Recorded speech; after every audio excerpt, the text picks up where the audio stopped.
श्रीमन्नारायण नारायण नारायण, भज मन नारायण नारायण नारायण।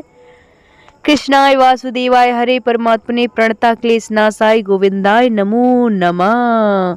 यज्ञ के लिए ब्राह्मण आदि वर्णों तथा अन्य की सृष्टि, मरीचि आदि प्रजापति, रुद्र तथा स्वयंभू मनु आदि की उत्पत्ति और उनकी संतान परंपरा का वर्णन।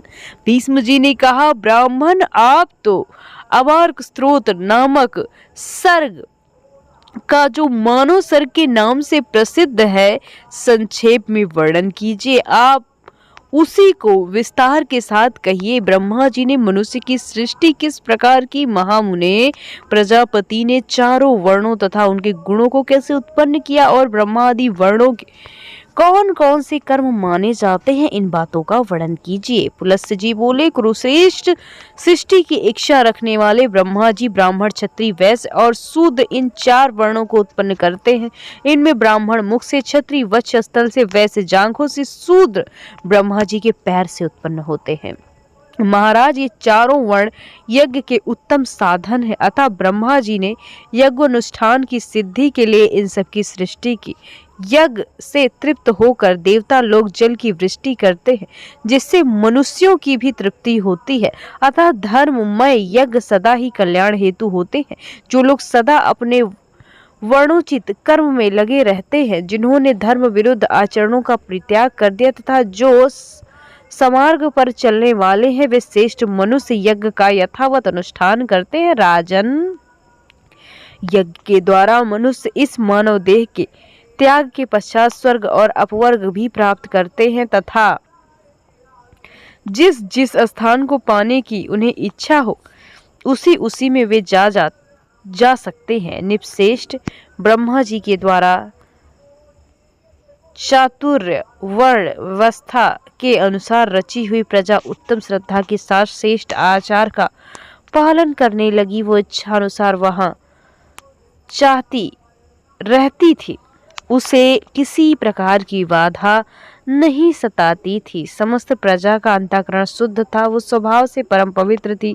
धर्मानुष्ठान के कारण उसकी पवित्रता और भी बढ़ गई थी। प्रजाओं के पवित्र अंतःकरण में भगवान श्री हरि का निवास होने के कारण सबको शुद्ध ज्ञान प्राप्त होता था, जिससे सब लोग श्री हरि के परम ब्रह्म नामक परम पद का साक्षात कर लेते थे। तदंतर प्रजा जीविका के साथ साधन, उद्योग धंधे और खेती आदि का काम करने लगे। राजन, धान, जौ, गेहूं, छोटे धान, तिल, कंगी, ज्वार, कोदो, चेना, उड़द, मूंग, मसूर, मटर, कुलगी, अरहर, चना और सन, ये 17 ग्रामीण अन्नों की जातियां हैं। ग्रामीण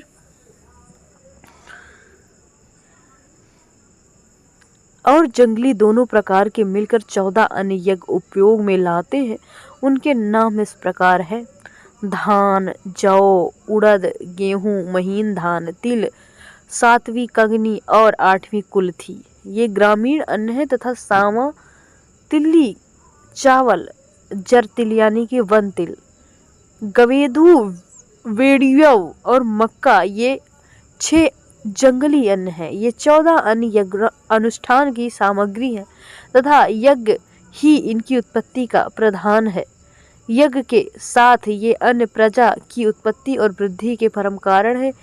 इसलिए इहलोक और परलोक के द्वारा विद्वान पुरुष इन्हीं द्वारा यज्ञों का अनुष्ठान करते हैं। निपश्रेष्ठ, प्रतिदिन किया जाने वाला यज्ञ अनुष्ठान मनुष्यों का परम उपकारक तथा उन्हें शांति प्रदान करने वाला होता है।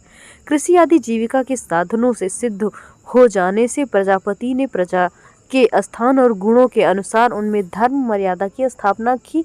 फिर वर्ण आश्रमों को पृथक पृथक धर्म निर्धारित किए तथा धर्म भली भांति पालन करने वाले सभी वर्णों के लिए पूर्णमय लोकों की रचना की। योगियों को अमृत स्वरूप ब्रह्मधाम की प्राप्ति होती है, जो परम पद माना जाता है। जो योगी सदा एकांत में रहकर यत्न पूर्वक ध्यान में लगे हैं, उन्हें उत्कृष्ट पद प्राप्त होता है, जिनका ज्ञानी जन ही सत्कार कर पाते हैं। तमिस अंधतमिस महारौरव रौरव घोर असी पत्रवन कालसूत्र अविचिमान आदि जो नरक हैं, ये वेदों की निंदा, यज्ञों का उच्छेद तथा अपने धर्म का परित्याग करने वाले पुरुषों के स्थान बताए गए हैं। ब्रह्मा जी ने पहले मन के संकल्प से चराचर प्राणियों की सृष्टि की, किंतु जब इस प्रकार की उनकी सारी प्रजा पुत्र पौध आदि क्रम से अधिक न बढ़ सकी, तब उन्होंने अपने ही सदृश से अन्य मानस पुत्रों की उत्पत्ति की। उनके नाम है भृगु, पुलह, क्रतु, अंगिरा, मरीचि, दक्ष, अत्रि, वशिष्ठ। पुराणों में ये 9 ब्रह्मा निश्चित किए गए हैं। इन भृगु आदि के भी पहले सनंदन आदि पुत्रों को ब्रह्मा जी ने जन्म दिया था। उनके मन में पुत्र उत्पन्न करने की इच्छा ही नहीं हुई, इसलिए वे सृष्टि रचना के काम में नहीं फंसे। उनका सबको संभवतः विज्ञान प्राप्ति करना ही उद्देश्य रह गया था। वे मातर्स्य आदि दोषों से रहित और वीत राग थे। इस प्रकार संसार के सृष्टि कार्य से उनके उदासीन हो जाने पर ब्रह्मा जी को महान क्रोध हुआ। उनकी भवें तन गईं और ललाट क्रोध से उद्दीप्त हो उठा। इसी समय उनके ललाट से मध्याह्न काल सूर्य के समय तेजस्वी रुद्र प्रकट हुए। उनका आधा शरीर स्त्री का, आधा शरीर पुरुष का। वे बड़े प्रचंड थे और उनके शरीर बड़ा विशाल था।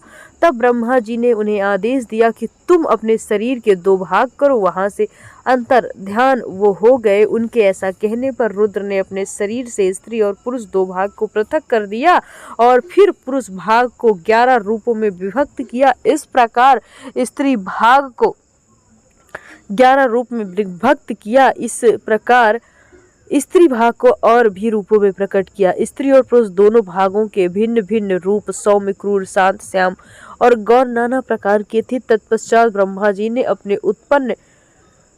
अपने ही तत्व स्वरूप स्वयंभू को प्रजापालन के लिए प्रथम मनु बनाया। स्वयंभू मनु ने शतरूपा नामक स्त्री को तपस्या के कारण पाप जो रहित थी अपनी स्त्री के रूप में स्वीकार किया। देवी शतरूपा ने स्वयंभू मनु से 2 पुत्र 2 कन्याओं को जन्म दिया। पुत्रों के नाम थे प्रियव्रत और उत्तानपाद तथा कन्याएं प्रसूति और अकृति के नाम से प्रसिद्ध हुई। मनु ने प्रसूति का विवाह दक्ष के साथ तथा अकृति का विवाह प्रजापति के साथ कर दिया। दक्ष ने प्रसूति से गर्भ से 24 कन्याएं उत्पन्न की, जिनके नाम थे श्रद्धा, लक्ष्मी, धृति, पुष्टि, तुष्टि, मेधा, क्रिया, बुद्धि, लज्जा, वपु, शांति, सिद्धि, 13वीं कीर्ति।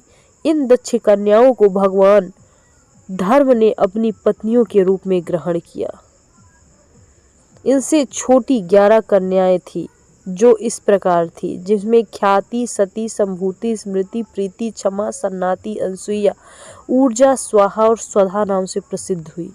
निपश्रेष्ठ इन ख्याति और कन्याओं को क्रमशः भृगु, शिव, मरीचि, अंगिरा और मैंने यानी पुलस्त्य तथा पुलह, क्रतु, अत्रि, वशिष्ठ, अग्नि तथा पितरों ने ग्रहण किया।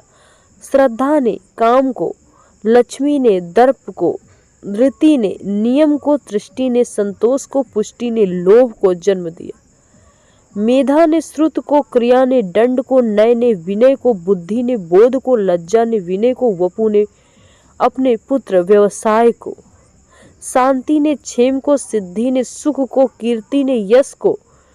ये ही धर्म के पुत्र हैं। काम से उनकी पत्नी नंदी ने हर्ष नामक पुत्र को जन्म दिया। ये धर्म का पौत्र था। भृगु की पत्नी ख्याति ने लक्ष्मी को जन्म दिया, जो देवाधिदेव भगवान नारायण की पत्नी है। भगवान रुद्र ने दक्ष सुता सती को पत्नी रूप में ग्रहण किया, जिन्होंने अपने पिता पर खींचकर शरीर भी त्याग दिया था। अधर्म की स्त्री का नाम हिंसा है। उससे अनृत नामक पुत्र और निकृति नाम की कन्या उत्पन्न हुई। फिर उन दोनों ने भय और नरक नामक पुत्र और माया तथा वेदना नाम की कन्या उत्पन्न की। माया भय की और वेदना